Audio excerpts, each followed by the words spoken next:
then at some point you said 40 years of reserves. And so is that taking into thought that we have the reserves for 40 years and then there's going to be more found? More found, yes.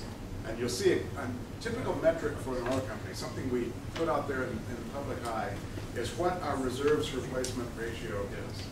And that means my company is going to produce, get it right, I don't know the real number, so I'll make one up. If we produce 100 million barrels this year, how many did we find this year?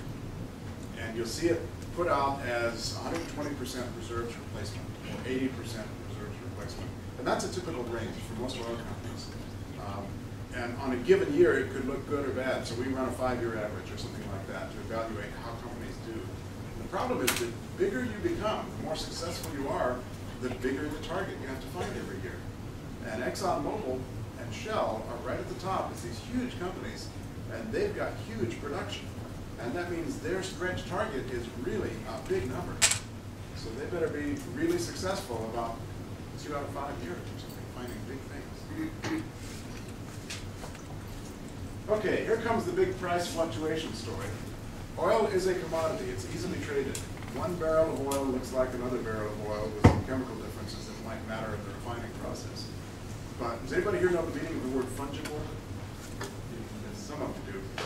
Fungible means essentially that, I think. I can swap 1 barrel over here for a barrel over here, right? So it's a commodity. It trades every day. You can see the price of crude oil posted on various markets. And you'll see it posted as Brent crude, which is essentially the North Sea, or West Texas Intermediate, which is what's coming out of West Texas. Those are priced based on their quality. Venezuelan crude is heavy. It has a different price, lower. Canadian tar sands is even heavier. It's kind of like shoe polish in consistency. And there, you pay more for that. You get less for that product when you try to sell it, because somebody's got to really work to upgrade that into something useful. Where's the best one? Best is probably Saudi Arabian sweet, which means it has no sulfur in it. North Sea, no sulfur. I think Iraq is also. Iraqi sweet, yeah.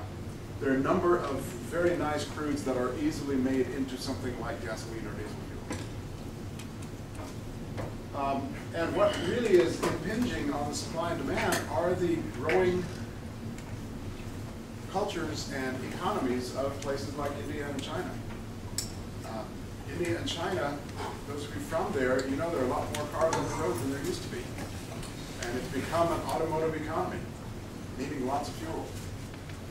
And then political turmoil, well, you can list almost any place in that list, and that affects the price of oil on a day-to-day basis. So if you see upset in Nigeria, the price goes spiking.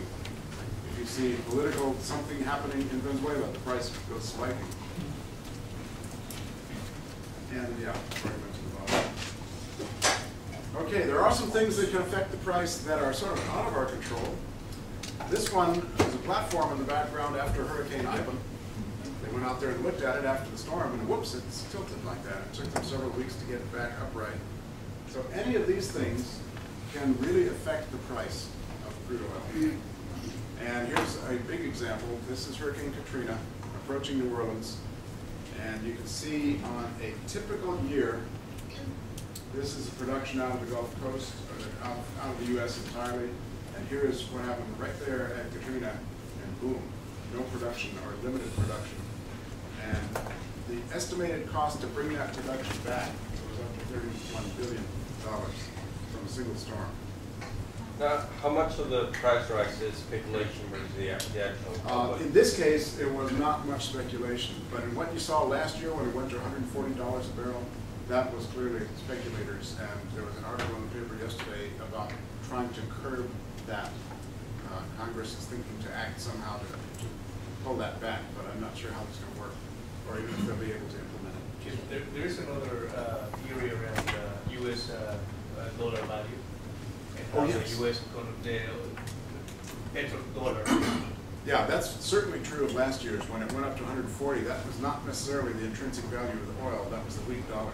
So it's happening again. We're printing a lot of dollar. That's right. So buying these days. Exactly.